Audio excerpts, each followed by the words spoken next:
eu sou o professor Bruno Viana. A gente vai dar continuidade aos vídeos da parte técnica do Enem. Hoje eu vou falar especificamente da estrutura do item, do que é um distrator. Então vamos lá. Quais são as características dos itens, né, que são as questões do Enem? Né? Bem, a composição de um item, né, ele é dividido em 3 partes. O texto base, o enunciado e as alternativas. Né? Isso varia de avaliação em larga escala para avaliação em larga escala, mas geralmente o modelo INEP é esse. Né? O que é o texto base, que a gente chama também de corpo da questão, corpo do item? O texto base, ele apresenta dados e informações que caracterizam uma situação, problema que deverá ser resolvida. A prova do Enem tem questões, no caso itens, né, que obrigatoriamente tem que estar contextualizados, tem que estar num contexto. Você não vai encontrar no Enem, por exemplo, de matemática, um item que fala, dada a função f de x, definida por f de x, tal, ache f de... Não vai acontecer isso, tem que estar dentro de um contexto. Né? E quem apresenta os dados e as informações relevantes, né, para esse contexto é o texto base. É no texto base que vão estar inseridas as informações que vão ilustrar a situação que deverá ser resolvida. Né? O enunciado, o comando, né, constitui-se da pergunta. Né? Na realidade, eu digo que é a parte mais importante do item. Por quê? Porque é ela que você tem que responder. Né? Então, o teu foco tem que ser no enunciado, ou seja, na pergunta do problema. Né? Ela pode vir em forma de pergunta mesmo, ou ela pode ser uma frase incompleta que vai ser completada pela alternativa correta. Ok? É o comando que indica o problema que deve ser resolvido, né? Tomado como base o que está escrito lá no texto base. Então você tem que visualizar a situação que está sendo apresentada para você no texto base e o que você vai ter que fazer com essa situação para encontrar, para resolver o problema, vai estar no enunciado. Né? Então não tem como você resolver um item do Enem indo direto para a pergunta, porque o texto base tem que ter informações fundamentais para que você resolva o problema. Ok? E, por último, as alternativas. No caso do Enem, né, são 5 alternativas, A, B, C, D, E. O gabarito é único. Um deles só é a resposta correta, que é o gabarito. Os outros são distratores. Né?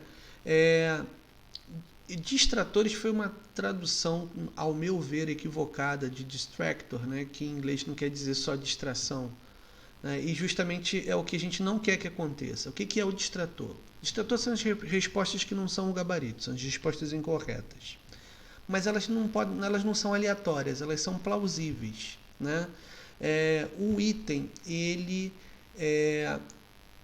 só pode avaliar uma habilidade. Então, quando você está elaborando o item, para você criar distrator, você tem que pensar no seguinte: o aluno que não tem a habilidade que eu estou avaliando nesse item, que tipo de raciocínio equivocado ele poderá ter? E é a partir desses raciocínios equivocados que nós criamos os distratores. Então é uma pegadinha? Não, pelo contrário. A pegadinha tem o objetivo de ludibriar o aluno que tem a habilidade que eu estou avaliando. Na realidade, o distrator não pode ser uma pegadinha. Né? Ele tem que servir para mostrar que quem errar não tem a habilidade que eu estou tentando avaliar no item. Ok? Ele aponta uma possível operação mental feita pelo aluno que não desenvolveu totalmente a habilidade testada, mas que tem uma relação com ela. Ok? Chamar a atenção que a gente pode criar distrator em cima dos eixos cognitivos. Lá no primeiro vídeo a gente falou que são 5 eixos cognitivos que o Enem trabalha na matriz de referência, que é comum a todas as áreas. Né? Então, às vezes o aluno não tem um domínio perfeito da habilidade, e também não conseguiu desenvolver um eixo cognitivo de interpretação da situação problema, e ele erra por causa disso. Então a gente também os distratores também podem ser pensados em cima dos eixos cognitivos, ok? Então vamos lá, vamos ver um exemplo. Peguei uma questão de matemática do Enem de 2012. Então repara que todas as questões de todas as disciplinas, né, todos os itens, eles separam direitinho para você identificar o que é o texto base e o que é o enunciado. Ó. O texto base, aí tem um espaço aqui, ó. Esse espaço é praticamente padrão para você identificar, olha, essa primeira parte é o texto base, essa segunda é a pergunta do problema, ok? E aí temos as 5 alternativas, onde uma delas é o gabarito, as outras são os distratores. Bem, ok. Vamos ler esse problema e vamos tentar entender como foram pensados os distratores. Bem, jogar baralho é uma atividade que estimula o raciocínio. Um jogo tradicional é a paciência, que utiliza 52 cartas.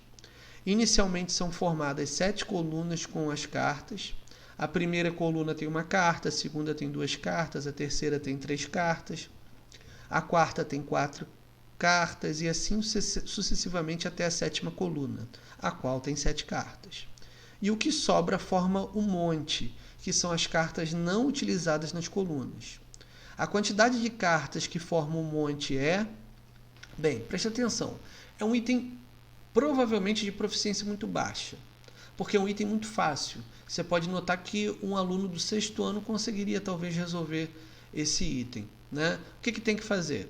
Ora, vou focar no meu enunciado. Eu quero a quantidade de cartas que formam um monte. O que é um monte? É o que sobrou do total de cartas que não foi formar as colunas. Então, eu preciso saber quantas cartas tem nas colunas. E o texto base me informa isso.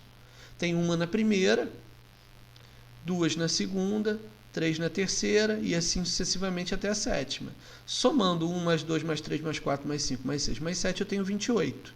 Como são 52 cartas no total, 52 menos 28 dá 24, que é o gabarito, letra B. Ok. Agora, observa as outras opções. Elas não são aleatórias.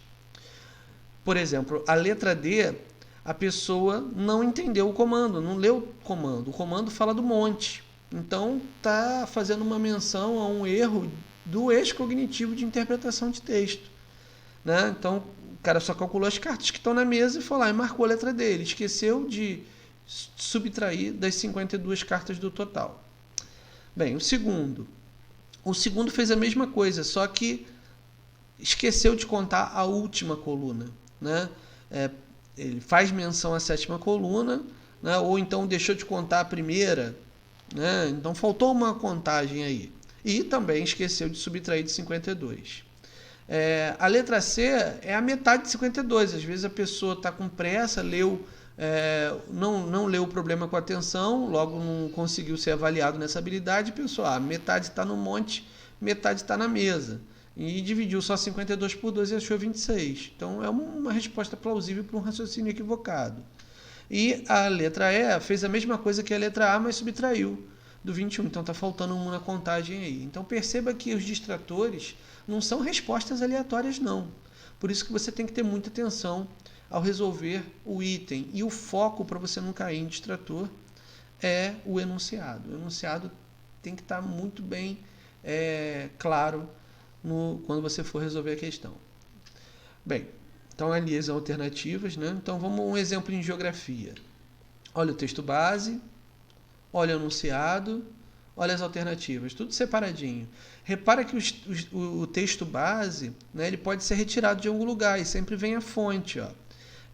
Geralmente, o texto base a fonte é uma coisa que se preocupa, que tem uma certa preocupação. Né? A fonte tem que ser rica, tem que ser robusta. Repara que Milton Santos é um geógrafo de peso aqui no Brasil. Né? Então, os textos base, se não forem de própria autoria do elaborador, né, foram retirados na maioria das vezes, de textos acadêmicos ou textos científicos sérios. Né?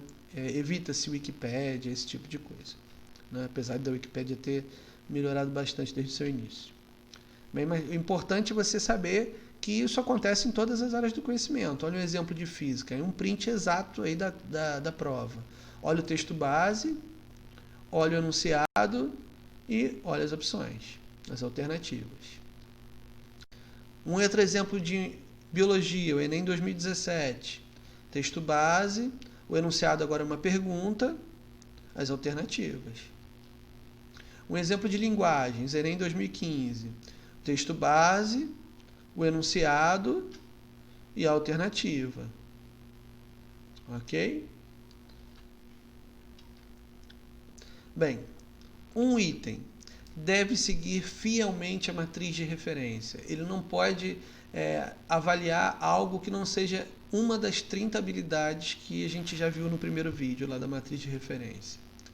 Cada item só pode cobrar uma única habilidade. Não pode avaliar mais de uma. Mas cuidado, já comentei no primeiro vídeo, a habilidade não é conteúdo. A lista de conteúdos é uma, que está lá no final da matriz de referência, e o conjunto de 30 habilidades é outra. A habilidade é uma ação, é um verbo, que pode ser necessário para você... num item, o item pode avaliar uma habilidade com mais de um conteúdo, tá? Mas a habilidade tem que ser única. Um item não pode depender do outro. Por exemplo, o item 137 não pode depender do 136. Eles são independentes. Ele deve incluir apenas dados ou informações relevantes para a solução da situação problema. A gente evita textos bases muito grandes, né? Por isso que vocês vão ver alguns textos bases quando é retirado de algum artigo, eles são adaptados, ou seja, são pedaços que realmente foram agrupados para não ficar muito grande e ser o suficiente para você responder o enunciado, né? Então não pode ter dado supérfluo no texto base, né?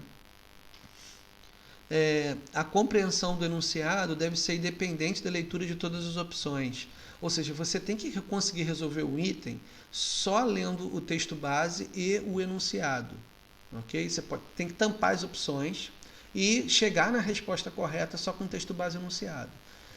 E isso é uma característica do item, mas não significa que você não possa acertar o item por eliminação. Você pode, não é proibido isso, mas ele tem que ser feito para que ele consiga ser resolvido pelo aluno de outras maneiras, sem ser só por eliminação. Ok? Queridos, é isso.